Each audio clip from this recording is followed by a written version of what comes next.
Students, জ্ঞানজ্যোতি coaching সেন্টারের পক্ষ থেকে তোমাদের সকলকে আরো একবার স্বাগত। আলোচনা করছিলাম আমরা কিন্তু পরিমাপের বিভিন্ন স্কেল নিয়ে, এবং আজকে আলোচনা করব ইন্টারভাল স্কেল নিয়ে। এর আগেও দুখানা স্কেল আমি আলোচনা করেছি, যারা দেখোনি চ্যানেল ভিজিট করো, চ্যানেলে কিন্তু সমস্তটাই রয়েছে। চলো এই জায়গাটা আমরা ঝটপট দেখে নিচ্ছি।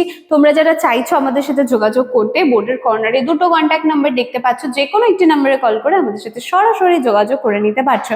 এছাড়া দেখলো কোর্স ফি 1199 টাকা রাখা হয়েছে মেজর স্টুডেন্টসদের ক্ষেত্রে, এবং মাইনর স্টুডেন্টসদের ক্ষেত্রে রাখা হয়েছে মাত্র 699 টাকা 699। এবং এই যে স্বল্প মূল্য, এই স্বল্প মূল্যের বিনিময়ে কিন্তু তোমরা এত কিছু পেয়ে যাচ্ছ: live classes, recorded classes, high quality notes, 100% common suggestion, সমস্ত কিছু কিন্তু তোমরা পেয়ে যাচ্ছ।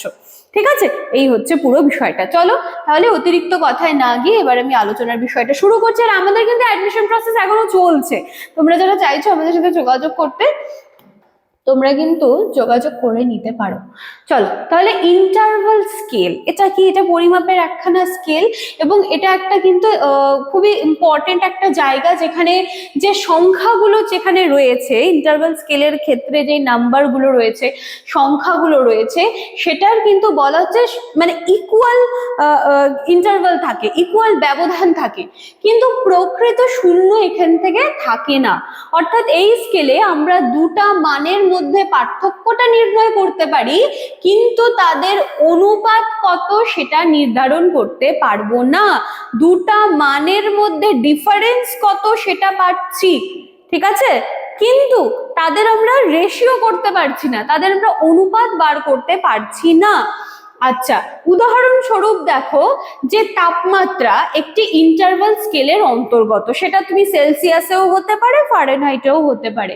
ঠিক আছে, তো এখানে 30 ডিগ্রি সেলসিয়াস এবং 20 ডিগ্রি সেলসিয়াসের মধ্যে পার্থক্য কত হবে? যদি এখানে আমি মাইনাস করে দিই 30 ডিগ্রি সি এর থেকে 20 ডিগ্রি সি মাইনাস করলে কত হয়? 10 ডিগ্রি সি হচ্ছে, 10 ডিগ্রি সি হচ্ছে।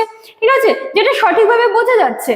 কিন্তু 40 ডিগ্রি সি তাপমাত্রা বা 20 ডিগ্রি সেন্টিগ্রেড তাপমাত্রার দ্বিগুণ, এভাবে বলা বৈজ্ঞানিকভাবে সঠিক নয়। ঠিক আছে, 20 দুগুণে 40 আমরা সবাই জানি, কিন্তু এই ক্ষেত্রে ইন্টারভাল স্কেলের ক্ষেত্রে সেটাকে দ্বিগুণ করে আমি বলতে পারছি না, তার ডাবল কত হচ্ছে সেটা আমি বলতে পারবো না, কিন্তু এখানে আমি মাইনাস করে দিতে পারি।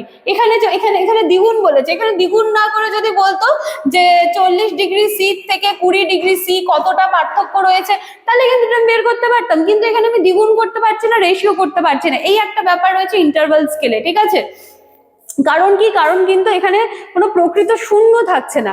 এবার দেখো, ইন্টারভাল স্কেলের একটা প্রধান বৈশিষ্ট্য হলো যে এটা সমান ব্যবধান, যা ডেটাকে আরো নির্ভুলভাবে বিশ্লেষণ করতে কিন্তু সাহায্য করছে।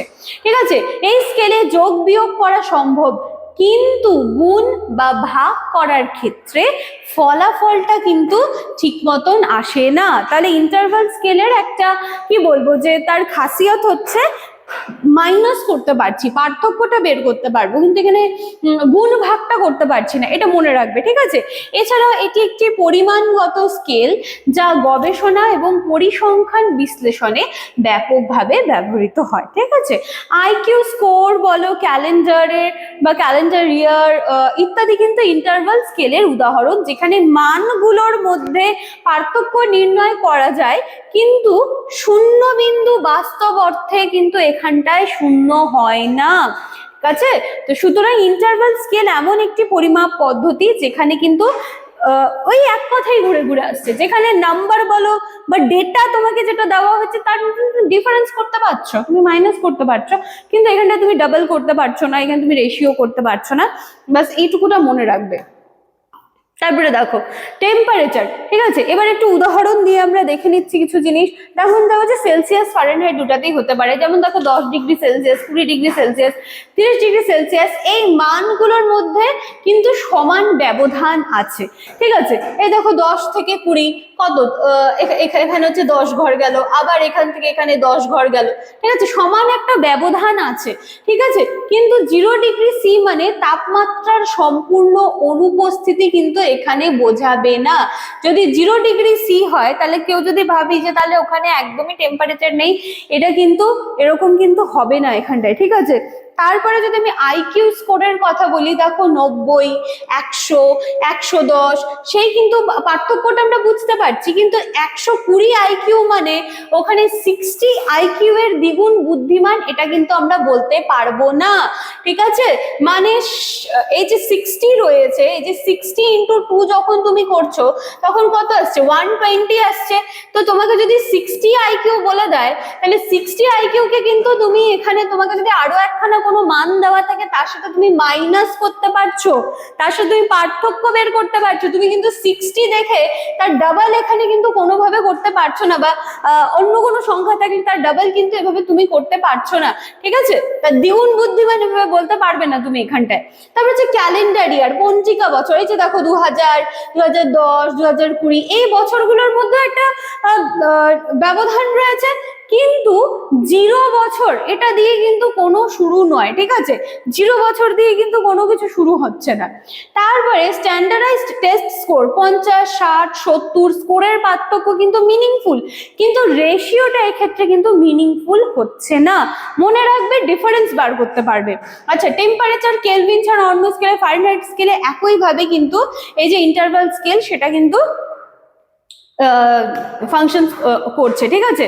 তো এই কিন্তু একটু ছোট্ট একটুখানি আলোচনা ছিল আমার ইন্টারভাল স্কেলের, ভালো করে দেখে নাও। এরপরেও যদি কোনো রকম তোমাদের আরো মনে হয় যে ইন্টারভাল স্কেলটা আরো একটু বোঝালে ভালো হয়, কমেন্ট করবে। আমি কমেন্ট সেকশন দেখে ডেফিনেটলি সেটার উপরে আবার ভিডিও করে দেওয়ার চেষ্টা করব। তো এই হচ্ছে আজকে আমার ক্লাস বা আলোচনার বিষয়। দেখা হচ্ছে আবার নেক্সট দিনের ক্লাসে। Thank you.